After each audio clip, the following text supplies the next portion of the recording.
reason that the AP was barred, which they said was because they're not using the phrase Gulf of America, they're using Gulf of Mexico in line with their standards.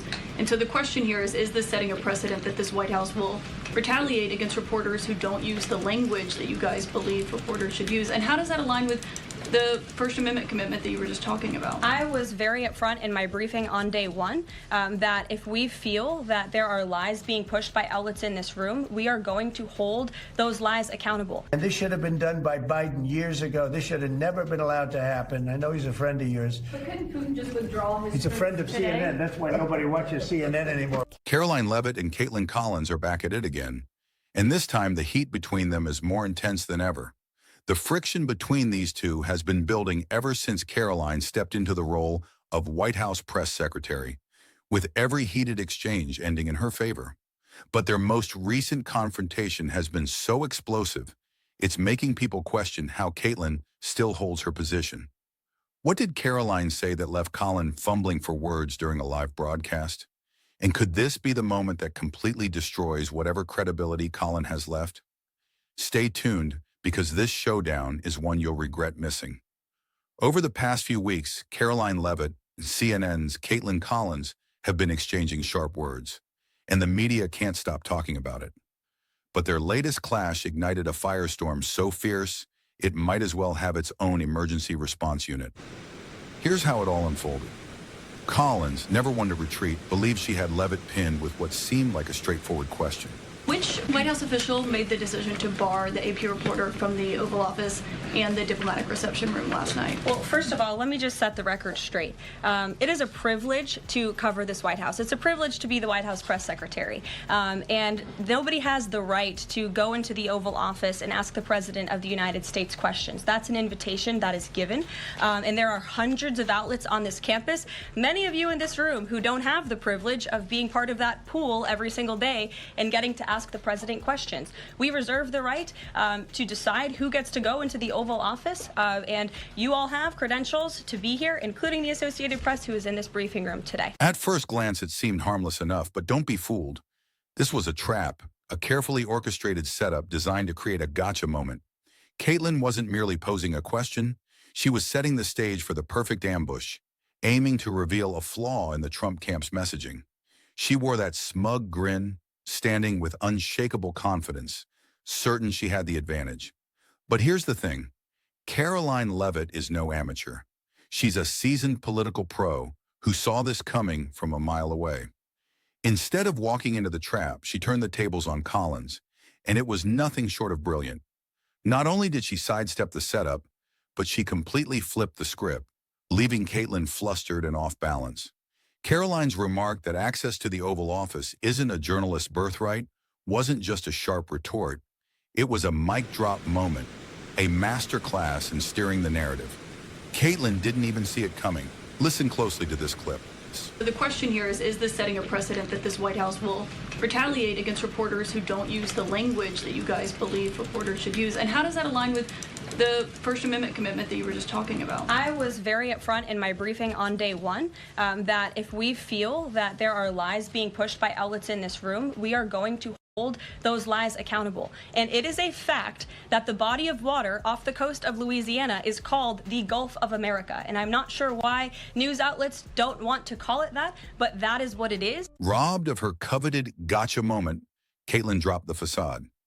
Wasn't the entire purpose of her question to weaponize the Associated Press's alleged ban from the Oval Office? She aimed to portray the Trump administration as hypocrites, champions of the First Amendment who suddenly grew timid once in power. Classic media manipulation. But Karoline wasn't about to let Collins twist the narrative. With calm, laser-sharp precision, she reminded everyone that she had vowed to hold the media accountable for their lies, distortions, and propaganda. And part of that accountability meant ensuring outlets like the AP didn't enjoy unchecked access to the most powerful office in the world. She made it crystal clear. Press freedom doesn't equate to freedom from consequences. Just like that, Kaitlan's so-called expose crumbled into yet another self-inflicted disaster. But did Kaitlan learn her lesson? Of course not. Mr. President, you won the White House in part because of high inflation. If your tariffs make prices go up... Excuse me, we haven't asked you to speak yet, please. Right?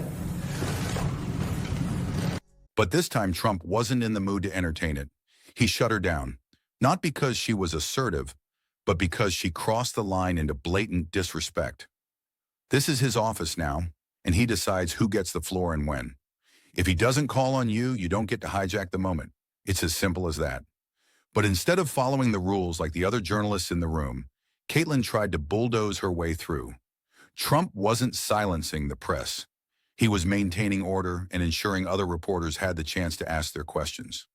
The smartest move for Kaitlan? Wait her turn like a professional. But of course, patience isn't exactly CNN's strong suit. Trump wasn't done with her yet. He took a subtle jab while answering a question about Mitch McConnell, just to remind her who's really in charge. Page Jr. as the next health secretary, citing conspiracy theories. What's your reaction to that? Well, I feel sorry for Mitch. And I was one of the people that he wanted to go to the end and he wanted to stay leader. He's not equipped mentally. He wasn't equipped 10 years ago mentally, in my opinion. He'd let the Republican Party go to hell. If I didn't come along, the Republican Party wouldn't even exist right now. Mitch McConnell never really had it. He had an ability to raise money because of his position as leader, which anybody could do. You could do it even, and that's saying a lot. Trump knows how to land a burn, and this one was brutal. With a few sharp jabs, he left Kaitlan fumbling for a response that never materialized. Then came the knockout blow. He locked eyes with her and coolly stated that she was just as ineffective as Mitch McConnell. The room went silent. The impact of that insult was staggering. Kaitlan had entered the room confident she could control the narrative, but instead she was publicly dismantled. This wasn't just a passing jab. It was a deliberate strike that laid bare her bias, her weak arguments, and her failed attempts at playing tough. This wasn't just a press conference. It was a masterclass in power dynamics. And Kaitlan Collins learned that lesson the hard way, but Trump wasn't done yet. This should have been done by Biden years ago. This should have never been allowed to happen. I know he's a friend of yours. But couldn't Putin just withdraw his... He's a friend of CNN. That's why nobody watches CNN anymore, because they have no credibility. Let's be honest. This isn't Trump's first clash with CNN. His history with the network runs deep. And if there's one thing he's mastered, it's calling out their bias in real time. Remember Jim Acosta, the so-called journalist who became notorious for interrupting Trump and grandstanding? Trump revoked his White House credentials after one too many outbursts, and now Kaitlan Collins is walking the same path. Same network, same tactics, same embarrassing outcome. Trump has never hesitated to expose CNN's games, and every confrontation only underscores their desperation to catch him off guard. Yet time and again, they fall short. Why? Because while CNN is chasing gotcha moments, Trump is playing for the long game. Take this infamous exchange between Trump and Kaitlan, for example. When they went to the Capitol and they were breaking into the Capitol, smashing windows, injuring police officers, why did it take you 3 hours to tell them to go home? I don't believe it did. Oh, let me pull it out. I have to pull it out.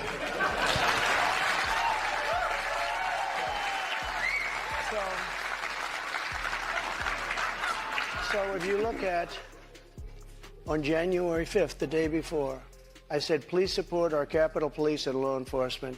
They are truly on the side of our country. Stay peaceful. Stay peaceful. This was the day before, and this was in the form of Twitter. Now use Truth Social. I think it's far superior, okay? He stood his ground, calling out her disrespect and lack of preparation.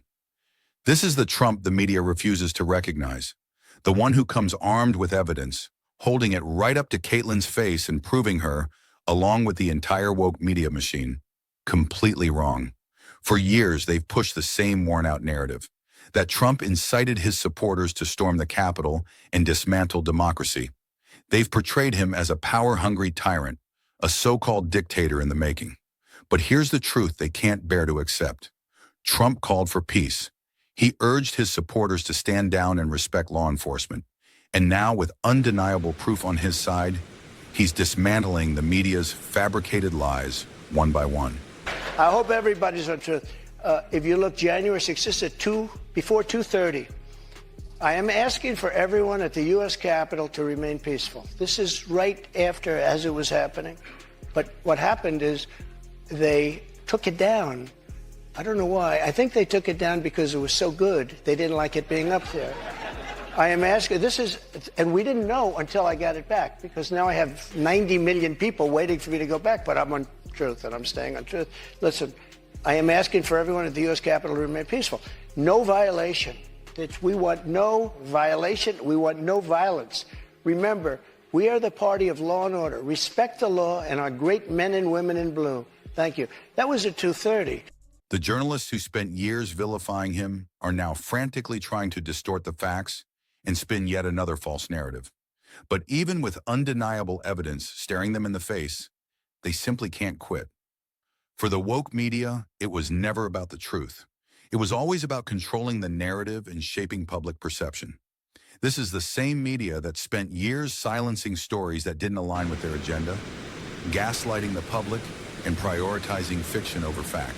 Why you held on to those documents when you knew the federal government was seeking them and then had given you a subpoena to return them? Are you ready? Are you ready? Can I talk? Yeah, what's you the mind? answer? Do you mind? I would like for you to answer the question. Okay, it's very simple to answer. That's why I asked it.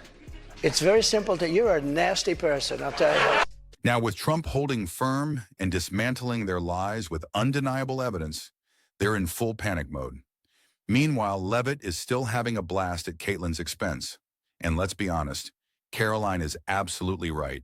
Insanity is doing the same thing over and over and expecting different results. If that's the case, the left and the woke media must be completely unhinged. They keep setting the same traps, twisting words, and taking things out of context, convinced that this time Trump or his team will finally slip up. Yet The historic proposal for the United States to take over Gaza, announced by President Trump last night, underscores this commitment. Insanity is doing the same thing over and over again and expecting different results. President Trump is an outside-of-the-box thinker and a visionary leader who solves problems that many others, especially in this city, claim are unsolvable. And there you have it, another chapter in the never-ending saga of Trump versus the media. While they keep swinging, he keeps winning. Stay tuned, because in this high-stakes game of truth and power, one thing's for sure, the drama is far from over. Don't miss what happens next. It's bound to be explosive. If you enjoyed this breakdown, don't forget to like, share, and subscribe for more insights and updates. Drop a comment below and let us know your thoughts. Do you think the media will ever learn their lesson, or is this just the beginning of another round? Catch you on the flip side.